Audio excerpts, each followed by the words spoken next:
Channel को subscribe करें और घंटी वाले बटन को दबाएं। महर्षि में ही बोध कथाएं। जिस समय भारत के सम्राट अशोक थे, उस समय पंजाब में किसी बात को लेकर बलवा आरंभ हुआ। उस बलवे को शांत करने के लिए सम्राट अशोक ने अपने पुत्र राजकुमार कुणाल को भेजा। वहां जाकर राजकुमार कुणाल ने उनको शांत किया। थोड़े दिनों के बाद राजकुमार कुणाल की सौतेली माँ तिष्यरक्षिता ने वहां के पदाधिकारी को पत्र लिखा कि आप कुणाल की दोनों आंखें निकालकर उसे वहां से बाहर कर दें। उस पत्र पर सम्राट अशोक की मुहर थी, जो तिष्यरक्षिता ने सम्राट से छिपाकर दे दी थी। पत्र पाकर पदाधिकारी ने कुणाल को दिखाया। कुणाल ने पत्र पढ़ा। उस पर सम्राट अशोक की मुहर थी। कुणाल ने कहा कि सम्राट की जैसी आज्ञा है वैसा आप करें। कुणाल के ऐसा कहने पर उनकी दोनों आंखें निकाल ली गई और उसे वहां से बाहर कर दिया गया। छोटी रानी तिष्यरक्षिता ने ऐसा इसलिए करवाया कि वह कुणाल की सुंदरता पर आसक्त हो गई थी और उसके सामने अपना मनोभाव भी प्रकट कर दिया था। परंतु राजकुमार कुणाल ने उसका निंदित प्रस्ताव स्वीकार नहीं किया था। इसी रोष के कारण वो रानी ने उनसे ऐसा करवाया। राजकुमार कुणाल के साथ उसकी पत्नी भी थी। राजकुमार कुणाल संगीत बहुत अच्छा गाता था। उसका गीत सुनकर लोग उसको कुछ खाने को दे देते थे। इसी तरह वह घूमते घामते अपनी पत्नी के साथ सम्राट अशोक की राजधानी पाटलिपुत्र आ गया। वर्तमान पटना ही पहले पाटलिपुत्र कहलाता था। सम्राट की घुड़साल के दरोगा ने जब कुणाल का गीत सुना तो वह बहुत प्रसन्न हुआ।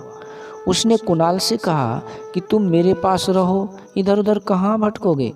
जब जब गाने को कहूँगा तब तब गाना गा कर के सुनाना। खाने पीने को कुछ दे दिया करूँगा। कुणाल पत्नी के साथ वहीं रहने लगा।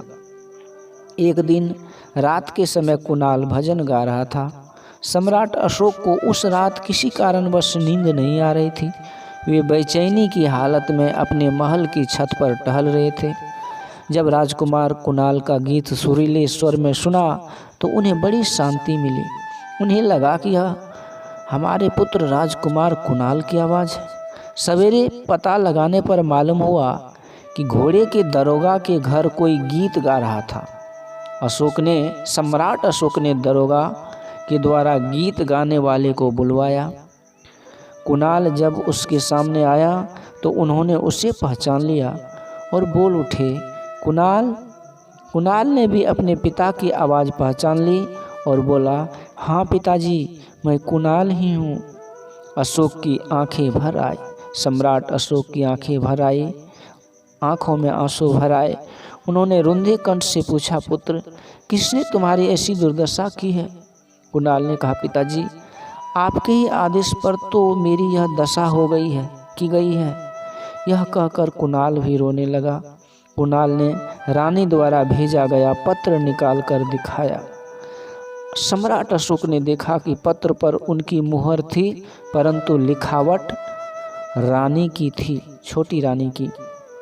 सम्राट ने छोटी रानी की यह करतूत जानकर कुणाल से कहा, बेटा, तुम्हारी यह दुर्दशा जिसने की है, कहो तो उसे मैं जीवित ही जला दूं। कुणाल ने कहा, नहीं नहीं पिताजी, उन्होंने मेरी बाहर की आंखें निकलवा ली हैं, परंतु सौतेली माँ अपनी माँ जैसी होती है, परंतु उनकी कृपा से मेरी अंदर की आंख खुल गई है। आप उनको दंड न दें, यह तो मेरे कर्म का फल है। धन्य है राजकुमार कुणाल। सम्राट अशोक के पुत्र सुपुत्र थे और ऐसा दिव्य संस्कार था उनमें और ऐसी अद्भुत सहनशीलता थी और